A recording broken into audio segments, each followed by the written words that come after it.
एक बार ऐसे ही नाना साहब चांदोरकर से परिचय पत्र प्राप्त कर कर एक यूरोपियन महाशय जो कि बहुत बड़े सरकारी अधिकारी थे, उन्होंने बाबा की चर्चा सुनी और उन्हें शिरडी में किसी काम से आना था।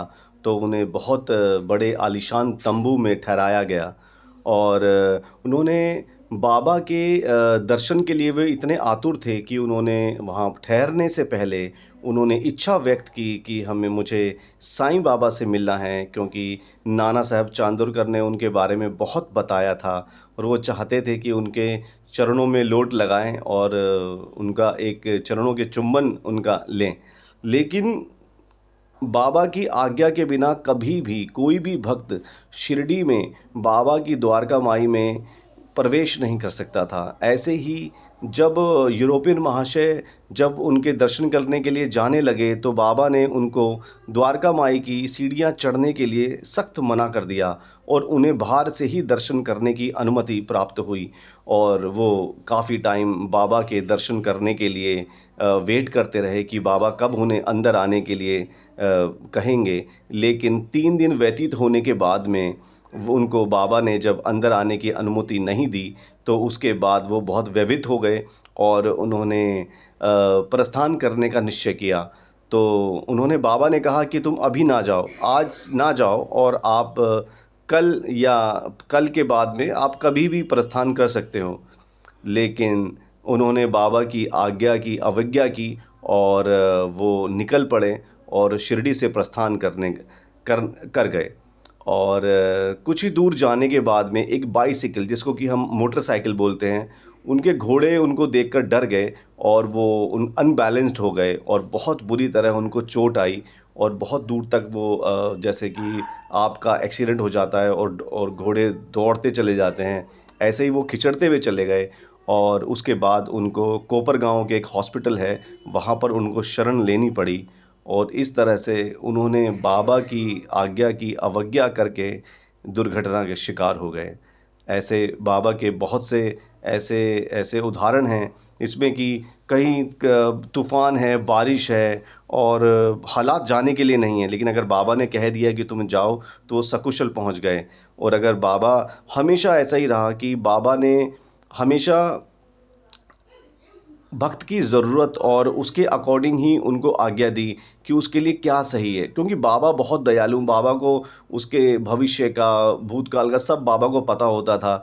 जैसे ही भक्त बाबा के सामने आते थे, बाबा उनको जो जो आज्ञा देते थे, अगर वो उन्होंने वो सब मानी तो 100% वो सभी सफल रहे और उन्होंने अपने जीवन को एक अच्छी गति दी। तो ऐसे बाबा के चरणों में कोटि कोटि प्रणाम। साईनाथ भगवान की जय हो। और हम आगे बढ़ते हैं एक 9वें अध्याय के दूसरी कथा पर, जिसमें कि श्रीमती तरखंड के बारे में। श्रीमती तरखंड और उनके बेटे बाबा के बहुत बहुत भक्त थे, बाबा को बहुत मानते थे, क्योंकि बाबा ने उनको बहुत से अनुभव दिए थे और उन पर बाबा की बहुत कृपा थी। बाबा के चरणों में जैसे ही वो जब से वो आए थे, तब से उनकी ज़िंदगी में एक नया नया एक अध्याय शुरू हो गया था और खुशियाँ उनके घरों में थी। और उनके जो श्रीमती तरखंड जो थी, जो जो उनके जो हस्बैंड थे, श्रीमान तरखंड साहब, वो प्रार्थना समाजी थे और वो जैसे कि वो ऑफिस जाया करते थे, लेकिन वो उतनी पूजा पाठ में ध्यान उनका नहीं था। तो लेकिन वो बाबा को बहुत मानते थे, क्योंकि उनके बेटे और उनकी जो वाइफ़ थी वो बहुत बाबा को मानते थे, क्योंकि वो जानते थे कि बाबा की कृपा के बाद ही उनके घर में खुशियाँ आई हैं। और इस तरह से वो बाबा को बहुत मानते थे। एक बार छुट्टियों में, गर्मियों की छुट्टियों में, उन्होंने प्रोग्राम बनाया कि हम शिरडी में बाबा के दर्शन को जाएंगे। लेकिन वो थोड़े से परेशान हो गए कि बाबा की जो पूजा जो हम यहाँ करते हैं उनमें कोई व्यवधान ना पड़े, बिकॉज़ जो उनके हस्बैंड थे वो प्रार्थना समाजी थे और वो उतनी पूजा नहीं जानते थे। तो लेकिन उन्होंने उनको आश्वासन दिया कि जैसे आप लोग पूजा करते हो, मैं वैसे ही पूरी कोशिश करूँगा और उसी तरह से पूजा करूँगा, और आप लोग प्रस्थान कर जाएं। और वो शिरडी में पहुँचे। तो उधर एक दिन तो बिल्कुल बढ़िया चलता रहा, 2 दिन ऐसे ही रहा। लेकिन तीसरे दिन उन्होंने देखा कि शाम को जब वो खाना खाने बैठे थे तो उनके थाली में प्रसाद नहीं था। तो उन्होंने अपने नौकर से पूछा कि क्या आज बाबा के लिए प्रसाद नहीं बनाया? तो उन्होंने बोला कि नहीं, मैं भूल गया। तो उनको बहुत वो लगा, तो वो वापस गए और बाबा से क्षमा याचना करने लगे कि बाबा आज मेरी वाइफ़ और बच्चे यहाँ नहीं हैं और मैंने ये प्रसाद में से त्रुटि मुझे क्षमा कर दीजिए, आपने आपने भी मुझे याद नहीं दिलाया, सब तो आप ही करने वाले हैं। तो उस तरह से वो वहाँ पर क्षमा याचना कर रहे थे और उधर शिरडी में बाबा ने श्रीमती तरखंड से कहा भरी सभा में कि माँ, मैं तुम्हारे घर गया था, किसी तरह देखा तो वहाँ ताला लगा था, तो मैंने किसी तरह से वहाँ प्रवेश किया, लेकिन मैंने देखा कि मुझे कुछ खाने के लिए कुछ रखा ही नहीं था आज। तो उनका बेटा समझ गया कि आज बाबा की पूजा में कोई ना कोई त्रुटि हो गई है। तो उन्होंने कहा कि बाबा क्या मैं प्रस्थान कर जाऊँ?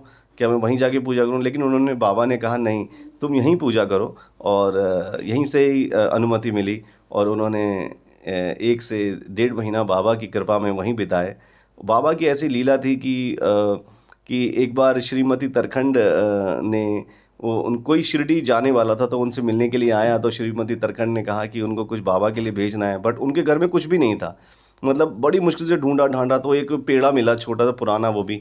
तो उन्होंने बहुत ज़्यादा अत्यधिक प्रेमवश उन्होंने वो पेड़ा उनको दे दिया कि आप बाबा को मेरी तरफ से बाबा को ये दे देना। तो वो भक्त जो है वो पेड़ा लेकर ही चला गया। और जब वहाँ पर वो पहुँचा तो एक अजीब-सी घटना वहाँ पर हुई कि वो जो भक्त था उसने वो पेड़ा लेके नहीं गया बाबा के पास में। तो उन्होंने कहा कि क्या श्रीमती तरखंड ने माँ ने तुम्हें मेरे लिए कुछ भेजा है क्या? तो उन्होंने तब भी कोई जवाब नहीं दिया। तो उन्होंने कहा, फिर बाबा ने बिल्कुल खुल के उनसे बोला, क्या तुम्हें कोई खाने की चीज़ नहीं दी तुम्हें माँ ने मेरे लिए? तो वो एकदम से उनको याद आया और वो बहुत क्षमा याचना करने लगे और दौड़े-दौड़े वो वापस गए और जहाँ वो ठहरे हुए थे वहाँ पर उन्होंने वो पेड़ा उठाया और भागे और बाबा के आगे रख दिया। बाबा ने वो पेड़ा उठा के अपने मुँह में डाला और वो खा गए। और तभी कहते हैं कि भगवान कृष्ण ने भी यही कहा है कि मैं अपने प्रेम से जो भी भगवान को भोग लगाते हैं हम, चाहे वो एक छोटा-सा पत्ता ही हो, फूल हो, कुछ भी हो, भगवान उसको स्वीकार कर लेते हैं। ऐसे श्री कृष्ण जी ने कहा ही है।